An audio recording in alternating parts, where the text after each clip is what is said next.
Hello everyone, this is Anthony from soularcanatarot. Today we'll be doing a dungeon diving tarot reading. The purpose is to reveal defense mechanisms that keep us stuck in life, whether it appears in relationship, in career, or just in life in general.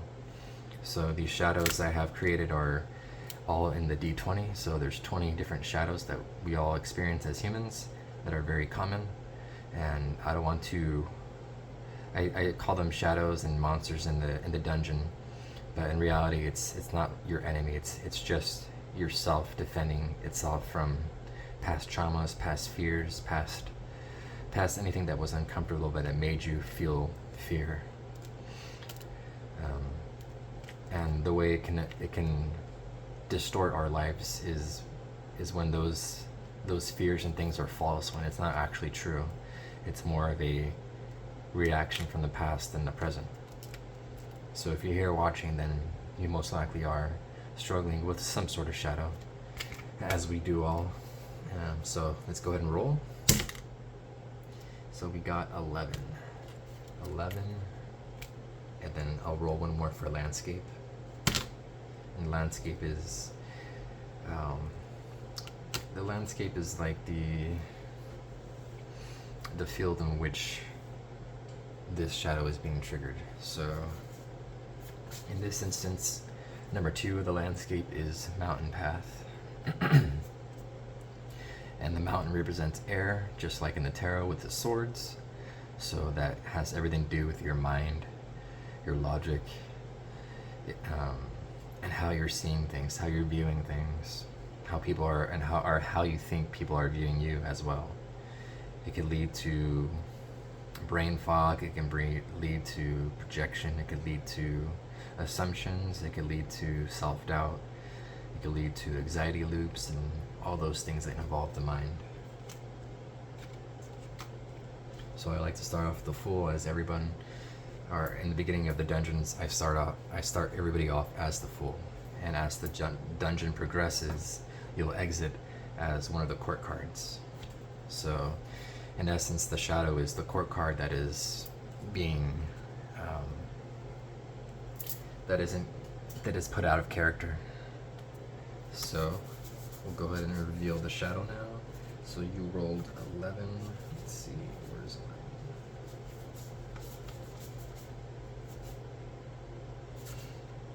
11? So I rolled mirror face, comparison. So I'll put mirror face over here in the dungeon, or the further part of the dungeon, and we're just going to go ahead and explore it all the way through.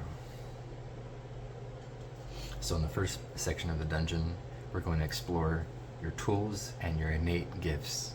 So tools being what actions you can do now, and the innate gifts being what you already possess inside, what is innately true about yourself. So with the tools, we have 4 aces. So we're going to head and pick one. So the Ace of Wands. So the Ace of Action, the Ace of Passion, small steps, a spark. So something that can, from these cards already just present, there could be a comparison in your mind when it comes to showing up with your new ideas and projects. That your projects may have a hard time in getting off the ground. You could spend a lot of time planning, a lot of time learning about a certain thing, but when it comes to bringing it out and presenting it to the world, that's when the issues start coming. Maybe so the comparison, maybe other people that are have been doing this certain thing longer than you have, or they just have more experience, or whatever it may be. And a lot of the times the comparison can be feeling not enough. And it's not that you're not enough, it's just that you haven't had enough experience to practice showing your competence. So now we'll go ahead and move to the innate gifts. So with the innate gifts, I have oracle cards. So I have the animal spirit guides. So this will be your spirit animal energy that you inherit, or that you have innately. So let's see what comes out. A lot of them came out.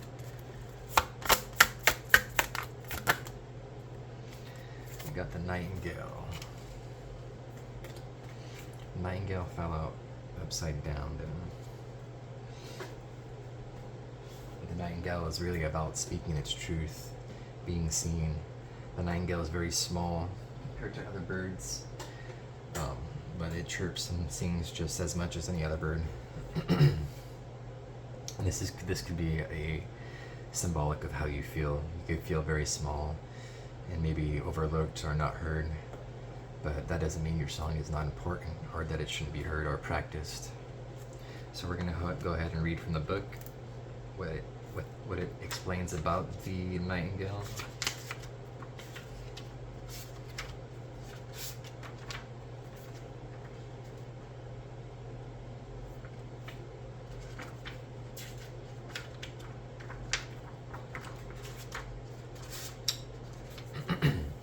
Okay, so here's what the book says about nightingale. Fearless voice, speech, communication, or song. The song of the nightingale is otherworldly. This simple brown bird, almost unnoticeable among the flashy plumage of other birds, transports its listeners to the realm of poetry. Nightingale energy is with us when we write, compose, and especially when we sing. It reminds us that music heals the deepest wounds. This card indicates a need to open the bridge between the heart and the voice. Is there something you need to say? How long has it been since you sang? Turn it up, write it down, and let it out. When in balance, sings, speaks freely with kindness. When out of balance, shy, lump in the throat. To bring it to balance, music. So this spread could very much be my poets, my writers, my singers, my communicators, public speakers, who are trying to emerge into the world as this thing, as a speaker, as a reader, as a poet, musician. So now we'll move on to the next chamber of this dungeon in the center. And within the center, we're going to explore the quest. So the quest is going to be from the major arcana with a oracle clarifier, and then we're going to pull some minor arcanas to explore the origin of the shadow of comparison, the distortion, what do you think it's protecting you from, and the cost. If you continue with this defense mechanism, what is it going to cost you in the long run? So I'll go ahead and pull that minor, or major arcana, I mean.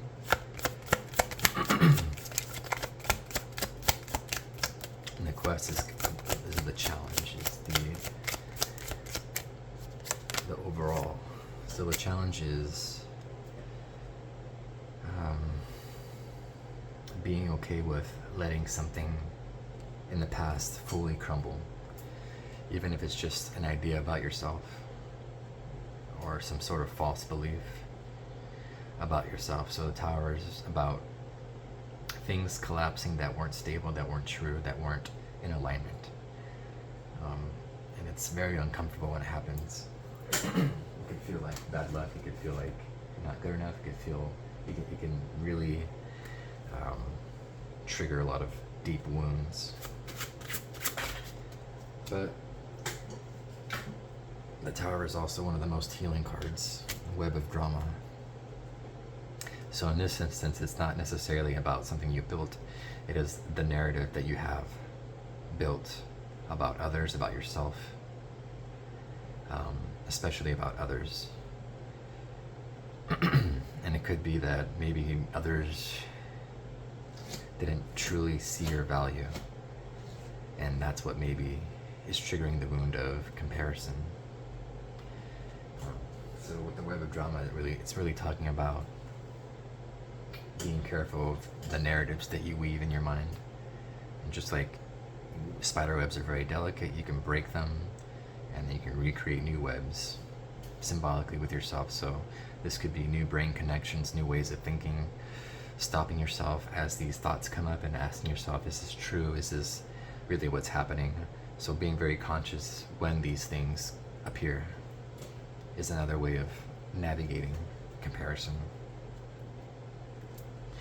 Okay, so now we'll go for our minor arcana for the origin. So the origin of mirror face for you.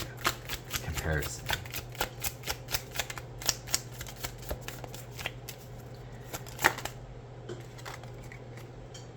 So we have the Nine of Cups, but it came out in reverse.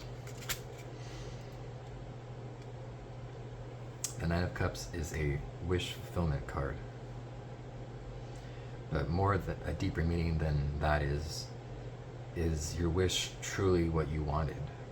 So sometimes you could be wishing for something, and when you get it, and then you realize once you get it that it may not truly be the thing that you wanted. So the Nine of Cups can really be a sobering moment in yourself. Was this all worth it? Was this truly what I wanted? Or was it something that my ego wanted?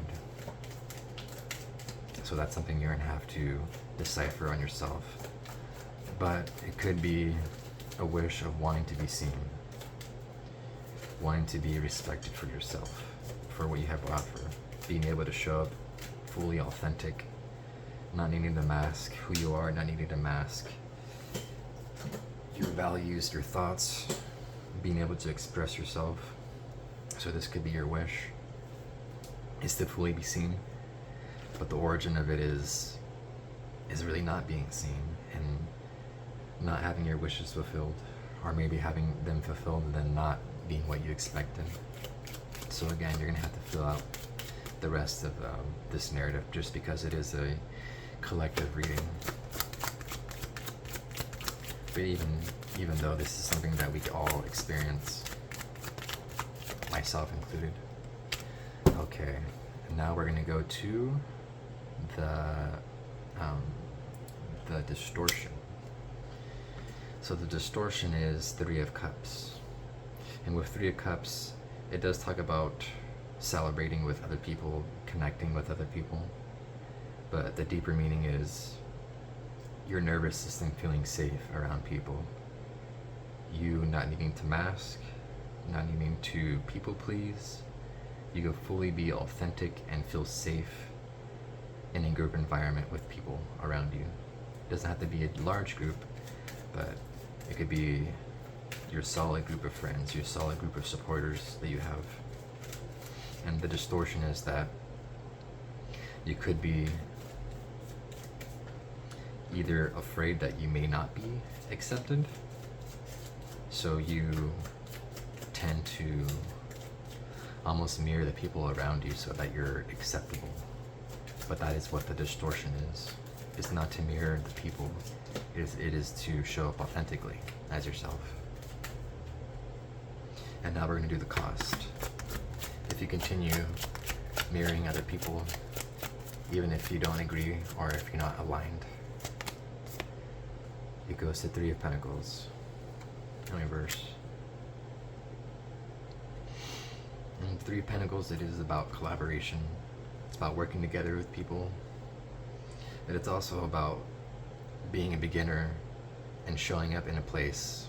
It's where your work no longer is an idea. It is something that is a part of something. It's something that's bigger than you now. So this new image, this new project that you want to bring out, this new speech, book, music, whatever it may be, it is costing you like-minded people to collaborate with. So not only is it the distortion is preventing you from your nervous system feeling safe, and the cost is that it is costing you from people who have similar mindsets, similar goals as you, who are also beginners and trying to make something bigger than themselves as a collaboration, not necessarily to take over your ideas, but to offer strengths. So it could be, maybe you're a writer and another person is a marketer, or someone who has a lot of skill in marketing, or in getting clients, or getting patients, or getting gigs, or whatever it may be. So it doesn't have to be the same type of collaborator. It could be something that complements yours and helps it go out into the world. And for the final the final tile over here on this side, we're going to pull the battle scene. So in this battle scene, you're going to be cutting away the shadows of Mirror Face until you sever those cords, and then you emerge as a court card. So the court card being the true essence of yourself when you're not in defense mode. So Mirror Face isn't necessarily your enemy. It is just you out of character defending itself. So now we're going to sever these shadows to reintegrate yourself. And with the awareness strike, we have 5 of Pentacles. So the awareness is that a lot of the things in your mind are based off of scarcity mindset. So something you need to be aware of is not belittling yourself and not being able to imagine a future for yourself where you can interact with people without hiding and interact with people that where there's an equal give and take, and there's respect and there's mutual exchanges when it comes to work, when it comes to emotion, when it comes to ideas. And now the action strike, the first action you can take towards Mirror Face, which is 7 of Swords in reverse. So the actions you can take is speaking from a place of truth and not letting those past wounds kind of set you back into that web of drama where you're either weaving webs of chaos or you're weaving webs of harmony, of receiving, and the ability to know the difference but not let it affect you, because it's never going to disappear, but the defense will remain unless you face it and you cut those cords in the shadows. And now the endurance is learning how to balance it all, learning how to balance your heart and your passions and your emotion, all the things. It is to not stop moving, but it is to keep it flowing. It doesn't have to be rushed, but keep it flowing. Keep your ideas flowing. Keep it going. Don't stop because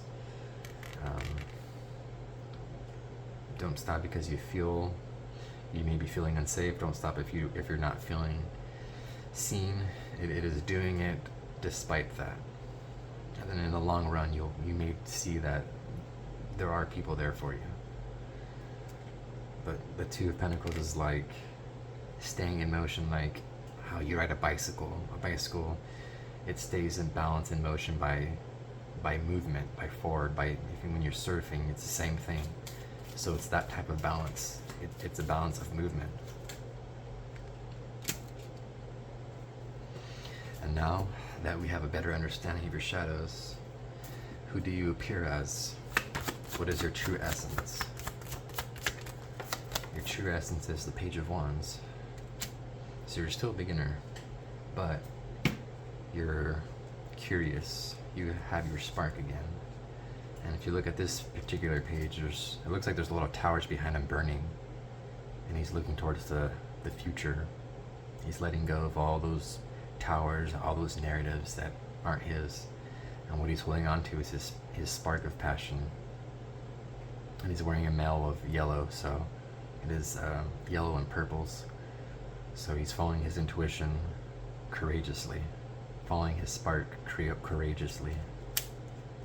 Still a student, not a master, but that despite that, he's still going forward. And now for your final card, we're going to pull the Treasure. Just the overall treasure for embodying your new energy. Sparks of Light. It's pretty cool. I'm not too familiar with Sparks of Light, but we're just going to go ahead and read it from the book. Let's see if I can find it quickly.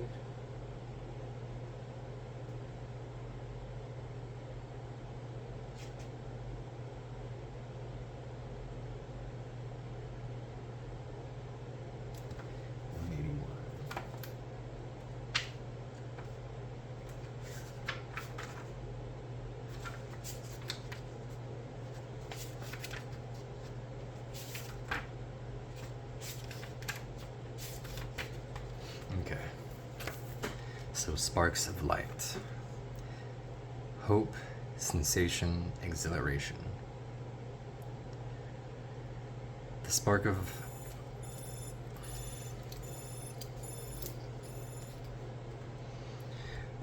light card arrives just in the nick of time, leaving a trail of celestial light to guide the way. Follow these flickers as if they are alchemical clues, guiding you to an illuminated state. When this card appears, it is likely there has been a lull or void of direction in the laboratory. Some may even say the light has been turned off. But in the deep void of darkness, a messenger of hope arrives. Flickering and shimmering with enthusiasm, you might feel the spark of light as a childlike giddiness, the presence of magic, a vision in a dream, or a simple readiness to wake up from a long slumber. Follow the physical body, follow the tingling sensations of aliveness within, and you will not be led astray. Vitality, clarity, and inspiration are within your reach. You are alive, you are a vital being. Appreciate this moment. One spark leads to the next.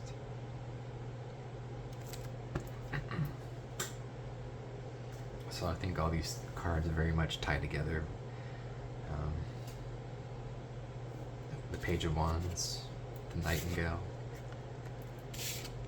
Ace of Wands. You do have a gift that's worth sharing.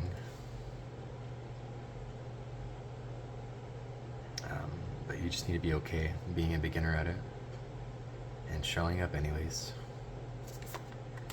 Now that you have defeated Mirror Face, reintegrated as the Page of Wands, I wish you good fortune in your projects.